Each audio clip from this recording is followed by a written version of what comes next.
आजच्या धावपळीच्या जगात आपण स्वार्थ तर खूप बघतो, पण आयुष्याचा खरा अर्थ समजून घ्यायचा असेल तर आपल्याला परमार्थाकडे वळावं लागेल.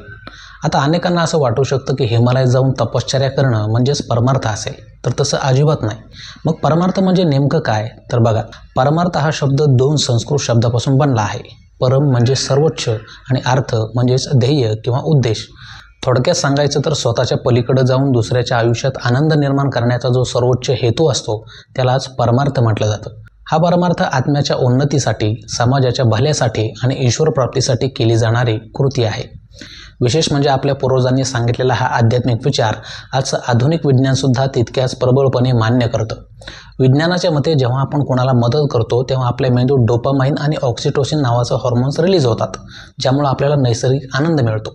म्हणजेच परमार्थ फक्त पुण्यासाठी नाही, तर तुमच्या मानसिक शांतीसाठी सुद्धा गरजेचा आहे. आपल्या महाराष्ट्राचा इतिहास तर परमार्थाच्या अनेक उदाहरणांनी भरलेला आहे. आपल्या संतांनी हा विचार घराघरात पोचवला आहे. संत तुकाराम महाराज म्हणतात की जे का रंजले गांजले त्यासी म्हणे जो आपुले. जो दुःखी माणसाला जवळ करतो तोच खरा परमार्थी. हा परमार्थ करण्यासाठी तुम्हाला हिमालय गाठण्याची किंवा संन्यास घेण्याची गरज नाही किंवा यासाठी पैसेही लागत नाहीत. मग परमार्थ कसा करायचा? तर परमार्थ करण्यासाठी खिशात पैसे असण्यापेक्षा काळजात दया असणं जास्त महत्त्वाचं आहे.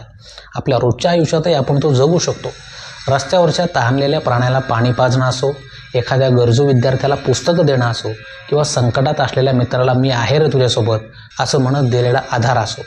तुमच्या एका कृतीमुळे जर दुसऱ्याच्या चेहऱ्यावर हसू येत असेल तर समजा की तुम्ही परमार्थाच्या मार्गावर आहात. स्वतःसाठी जगला तर तो फक्त स्वार्थ ठरेल, पण दुसऱ्यासाठी जगला तर तो परमार्थ होईल. शेवटी आपली ही आयुष्याची शिदोरी एक दिवस संपणारच आहे.